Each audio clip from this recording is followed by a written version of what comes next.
Hi friends, in this video we will learn about the different ways in which you can create a list.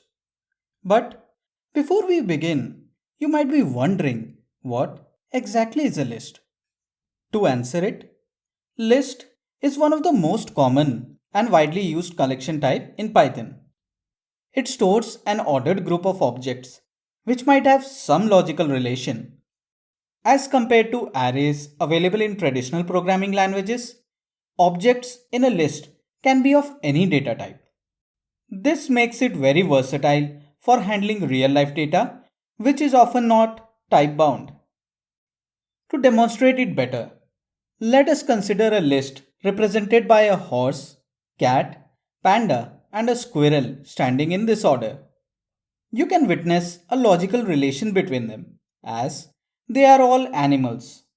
And taxonomically, each of these animals belong to a different family, which can be correlated to the different data types. It should be noted that lists are ordered, so if these animals stand in different positions, they will form a new list, which is not same as the original. Now, let us take a real life example and create a list of attributes of a particular vehicle available for sale in a car dealership. The list of attributes or items are enclosed within square brackets and assigned to a variable L. Each item is separated from the other using a comma. The first item is the string Toyota, which represents the make of the vehicle. The second item is the string Corolla, which represents the model of the vehicle. The third item is an integer 2019, which represents the year when the vehicle was manufactured. The fourth item is an integer 4, which represents the number of wheels.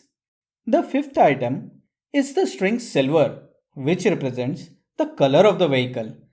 The sixth and the last item is the boolean value true, which represents that the vehicle up for sale is brand new.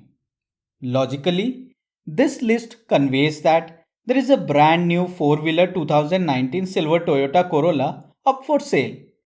Notice how this list contains items of multiple data types: string, int, and bool. This method of creating a list from a collection of literals is also known as list display. Apart from the list display, which we just covered, the built-in list function can also be used to create new lists. If no arguments are provided to the list function, an empty list is created, which can be modified later in the program. Let us create an empty list using the list function and assign it to A. If we display the contents of A, it outputs an empty list with no items. The list function can also be used to convert a string, tuple, set, or dict into a list. This process is also known as typecasting or type conversion. Let us go through some examples. First, we will convert a string ABCD into a list. Assign L as list of string ABCD. Now, output L. As string is a sequence of characters, the created list contains each character A, B, C, and D as a list item. Let us now convert a tuple into a list. Assign L as list of tuple 1, 2, 3, 4. Now, output L. A tuple is an immutable sequence which cannot be modified. Using the list function on a tuple converts it into a mutable collection which can be modified.